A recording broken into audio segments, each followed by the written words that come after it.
پاکستان ته دوه بد خبرونه پر پوځیانو خونړی برید او د IMF لخوا د پور ورکولو انکار. جزئیات هم دلته وګورئ او چینل سبسکرایب کړئ. وزیرستان کې دوه پاکستانی پوځیان وژل شوي دي. د ډیورنډ فرضي کرښې پورې غاړه شمالي وزیرستان کې د امنیتي ځواکونو او ترهګرو ترمنځ نښته کې 4 پاکستانی پوځیانو ته مرګ ژوبله اوښتې.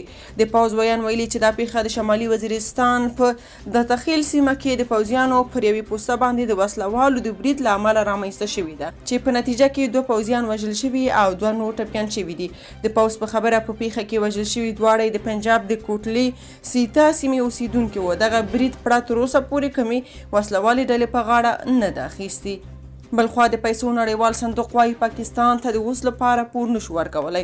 د پیسو نړیوال صندوق ویلي پاکستان د دې لپاره چې دوی د پور اخیستلو ته په شرایطو برابر شي باید د بودیجې په سند کې لا ډیر اصلاحات راولي.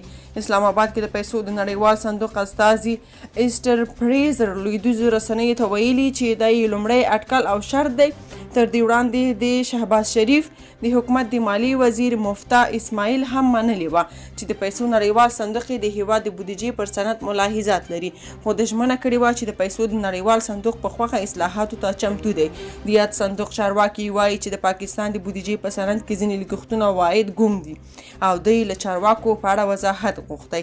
د پیسو نړیوال صندوق له پاکستان سره د 6 میلیارډ ډالرو پور یو پروګرام لري، خو د یاد پور 900 میلیونه ډالر قیسی د ځینو اندېښنو له کبله ځنډولی.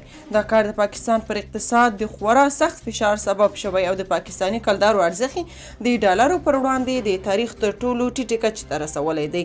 د پاکستان په اسعاري مارکیټ کې هر ډالر د 203 کلدارو پر وړاندې تبادله کیږي. په دې اړه څه نظر لرئ په کومنټ کې شریک او چینل سبسکرایب کړئ.